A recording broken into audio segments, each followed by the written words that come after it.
Hi, today we discuss about the sustain curve. हमने यहाँ पे एक रोड ली है जो दीवार पे लगी हुई है और इस रोड पे क्या लग रहा है, एफ फोर्स लग रहा है। तो रोड पे जब एफ फोर्स लगेगा तो रोड धीरे धीरे क्या होने लग जाएगी, पतली होने लग जाएगी और इलोंगेट होने लग जाएगी। तो एक टाइम क्या होएगा, ये रोड क्या हो जाएगी, ब्रेक हो जाएगी। तो रोड जब ब्रेक होएगी और जब इलोंगेट हो रही है तो वहाँ पे एक कर्व बन रहा है, ग्राफ बन रहा है, जिसको हम सस्टेन कर्व बोल रहे हैं, जिसको आज हम समझेंगे कि सस्टेन कर्व क्या होता है।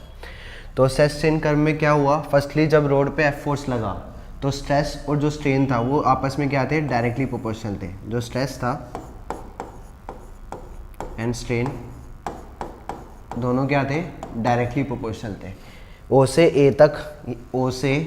ए तक जो स्ट्रेस था वो डायरेक्टली प्रोपोर्शनल किसके था, स्ट्रेन के था।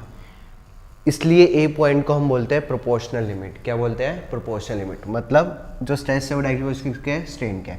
और यहाँ पे एक और कंडीशन वैलिड है कि अगर मैंने इसको ए पॉइंट तक ले गया और इसको मैंने यहाँ पे एफ फोर्स को रिमूव कर दिया, तो जब मैंने लोड को रिमूव कर दिया तो ये अपनी पोजीशन को क्या कर लेगा, रीगेन कर लेगा, जिसको हम इलास्टिसिटी भी बोलते हैं। तो हमारा जो बी पॉइंट तक होता है, बी पॉइंट तक हमारी जो होती है वो होती है elastic deformation. Elastic deformation.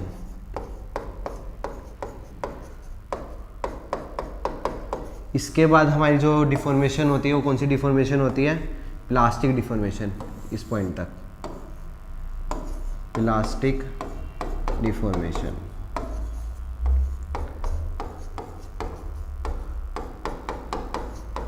Elastic और प्लास्टिक डिफॉर्मेशन का मतलब क्या होता है, इलास्टिक डिफॉर्मेशन का मतलब होता है कि अगर मैंने यहाँ पे एफ फोर्स लगा के थोड़ा स्ट्रेच किया, इसको इलोंगेट किया और लोड को रिमूव कर दिया तो ये अपनी पोजीशन को रीगेन कर लेगा। प्लास्टिक का मतलब क्या होता है, ये अपनी शेप एंड ओरिजिनल डायमेंशन को रीगेन नहीं कर पाएगा। तो ओ से ए में क्या हुआ, जो स्ट्रेस था डायरेक्टली पोजीशन किसके था, स्ट्रेन के था, जिसको हम हुक्स लॉ भी बोलते हैं। इसके बाद ए से बी तक, ए से बी तक ये स्ट्रेस डायरेक्टली पोजीशन स्ट्रेन नहीं होएगा, बट यहाँ तक इलास्टिक लिमिट फॉलो करेगा। इलास्टिक लिमिट का मतलब वही ओरिजिनल डायमेंशन को और शेप को क्या कर लेगा, रीगेन कर लेगा। इसलिए हम बी पॉइंट को क्या बोलते हैं, यील्ड पॉइंट बोलते हैं। क्या बोलते हैं, यील्ड पॉइंट। यील्ड पॉइंट का मतलब कि इस पॉइंट के बाद ये इलास्टिक लिमिट को फॉलो नहीं करेगा, मतलब कि अपनी पोजीशन को और अपनी शेप को रीगेन नहीं करेगा। पर लेकिन बी पॉइंट से पहले ये अपने शेप, साइज एंड डायमेंशन को क्या कर लेगा, रीगेन कर लेगा। आफ्टर बी पॉइंट जो हमारी डिफॉर्मेशन होगी, कौन सी डिफॉर्मेशन होगी, प्लास्टिक डिफॉर्मेशन होगी। तो प्लास्टिक डिफॉर्मेशन कहाँ से कार्य है, बी से डी तक। ऐसे ही यहाँ पे हमने क्या कर लिया, एक पॉइंट लेट्स सपोज कर लिया सी। अगर मैं इसको सी पे लाके छोड़ दूंगा तो ये यहीं की यहीं रह जाएगा, तो इसको हम क्या बोलते हैं, प्लास्टिक डिफॉर्मेशन बोलते हैं।